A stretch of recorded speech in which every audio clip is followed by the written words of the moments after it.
السلام علیکم دوستو روایت کیا جاتا ہے کہ کسی علاقے میں ایک غریب آدمی رہتا تھا۔ وہ اور اس کی بیوی بڑی مشکل سے گزر بسر کر رہے تھے۔ ان کے پاس ایک اونٹنی تھی جس پر وہ آدمی دوسرے لوگوں کا سامان لادتا اور ایک جگہ سے دوسری جگہ لے جاتا اور اس سے جو معاوضہ ملتا اس سے وہ اپنا گھر چلا رہا تھا۔ کچھ عرصہ تو اسی طرح گزر گیا۔ اس کا یہی معمول تھا کہ صبح سویرے بازار کو نکل جاتا اور وہاں جا کر لوگوں کا سامان لاد کر ایک جگہ سے دوسری جگہ پہنچاتا اور جو معاوضہ ملتا وہ لے لیتا۔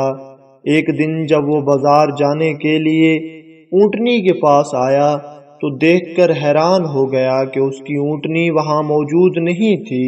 ان کی اونٹنی کسی نے چرا لی تھی۔ وہ بیچارہ بہت ہی پریشان ہوا۔ ان کے پاس رزق کا اور کوئی وسیلہ نہیں تھا۔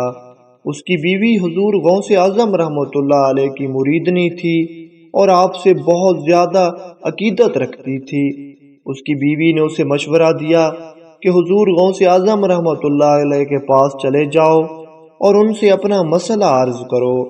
وہ شخص کہنے لگا کہ چوری میری یہاں ہوئی ہے، وہ وہاں میری کیا مدد کریں گے؟ لیکن اس کی بیوی ضد کر لیتی ہے کہ تم جاؤ تو صحیح۔ آخر کار وہ شخص حضور غوث اعظم رحمۃ اللہ علیہ کے پاس جانے کے لیے تیار ہو جاتا ہے۔ وہ حضور غوث اعظم رحمۃ اللہ علیہ کے پاس جاتا ہے اور جا کر عرض کرتا ہے، حضور میں بہت پریشان ہوں، لٹ گیا ہوں، میری ایک ہی اونٹنی تھی اور وہ بھی کسی نے چرا لی ہے۔ اس اونٹنی کی وجہ سے ہی میرا گھر بار چلتا تھا۔ حضور غوث اعظم رحمۃ اللہ علیہ فرماتے ہیں، چلو ہم تمہارے حق میں دعا کریں گے، اللہ بہتر کرے گا۔ وہ آدمی کہنے لگا، حضور آپ کے پاس میں مالی مدد کے لیے بھی آیا ہوں، میری کچھ مالی مدد بھی کر دیں تاکہ ہمارے گھر کا نظام چل سکے۔ حضور غوث اعظم رحمۃ اللہ علیہ فرماتے ہیں کہ جاؤ، ہمارے طبیلے میں ایک اونٹنی کھڑی ہے، اسے لے لو۔ وہ شخص طبیلے میں جاتا ہے تو دیکھتا ہے کہ وہاں بہت ہی کمزور اور ایک لاغر سی اونٹنی بندھی ہوتی ہے۔ وہ حضور غوث اعظم سے آ کر کہتا ہے کہ یہ کیسی کمزور اونٹنی ہے، اس کا تو نہ سر ہے نہ منہ ہے۔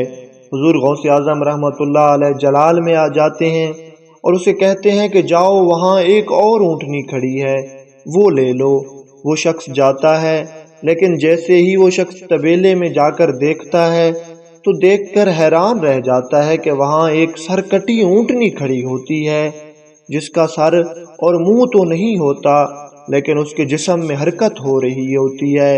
وہ یہ دیکھ کر ڈر جاتا ہے اور حضور غوث اعظم کے پاس آ جاتا ہے۔ حضور غوث اعظم فرماتے ہیں کہ سرکٹی اونٹنی اس طرح کی ہوتی ہے۔ وہ آدمی حضور غوث اعظم رحمۃ اللہ علیہ سے معافی مانگتا ہے اور عرض کرتا ہے، حضور مجھ سے غلطی ہو گئی، مجھے معاف کر دیں۔ حضور غوث اعظم رحمۃ اللہ علیہ اسے معاف کر دیتے ہیں اور وہ اونٹنی بھی اسے دے دیتے ہیں۔ دوستو کہتے ہیں کہ خدا نے اس اونٹنی میں برکت ڈالی اور اس اونٹنی کی وجہ سے اس شخص کے پاس بہت سارے اونٹ اکٹھے ہو گئے۔ بعد میں اس شخص کے پاس اتنے اونٹ ہو گئے کہ لوگ اس کو اونٹوں کے تاجر کے نام سے بلایا کرتے تھے اور وہ اپنے علاقے میں بہت بڑا اونٹوں کا تاجر بن گیا تھا۔